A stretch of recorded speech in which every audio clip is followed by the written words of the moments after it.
I remember the exact moment I first saw him. It was just another late night grocery run, something I'd done hundreds of times before. I was tired, barely awake, but needed to grab a few things for the week.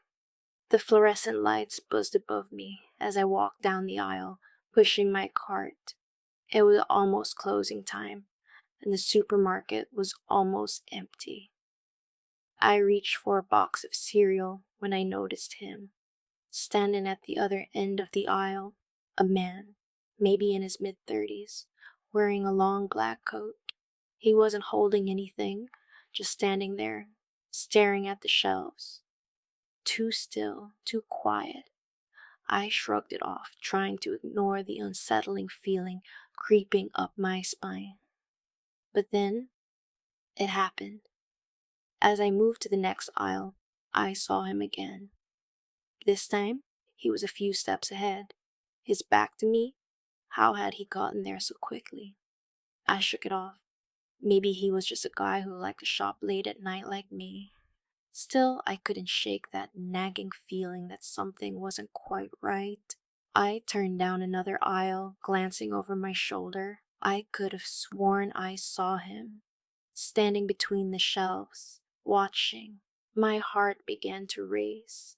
I told myself it was nothing, that I was overthinking it, but the chill running down my spine said otherwise.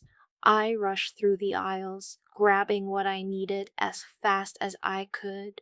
I wasn't even thinking about what I was putting in my cart, just grabbing anything in a blur. When I turned into the produce section, there he was again, just a few feet away. He wasn't looking at the fruit or vegetables. His gaze was fixed on me. I froze. My throat tightened and I couldn't breathe. This time, I couldn't look away. I was paralyzed. His eyes were cold. There was no emotion behind them, nothing. I forced myself to move. I grabbed a bag of apples, anything, and pushed my cart forward, almost running. When I looked over my shoulder again, he was following me, not walking quickly, not running, just walking slowly, with deliberate steps, like he was taking his time. I tried to keep calm, but I felt like I was suffocating. My hands trembled as I pushed the cart, hoping I was imagining things.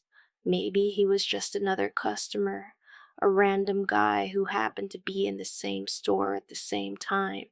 But deep down, I knew I wasn't imagining it.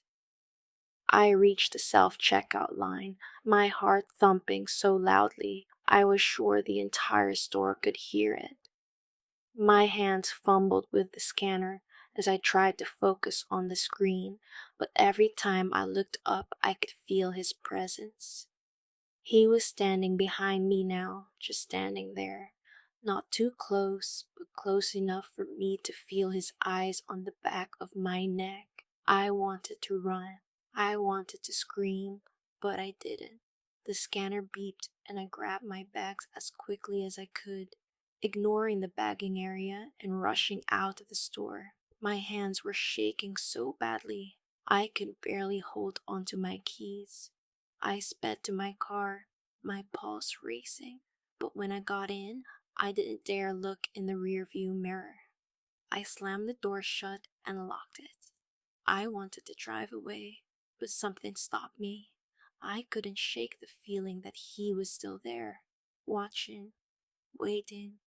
So I waited too, heart hammering in my chest, staring straight ahead, not even daring to breathe. Then I heard it, a soft knock on my window. I didn't turn to look. I couldn't. I just drove out of there as fast as I could. As I got home and locked the door behind me, my mind raced. It was a supermarket. Why would he follow me? Why would he? I stopped mid-thought when I noticed something on my phone. A notification. A new message. It was from an unknown number. The message read, "You forgot the milk." I dropped my phone. I don't think I'll ever go back to that store again. and I'm still not sure if I'm safe yet.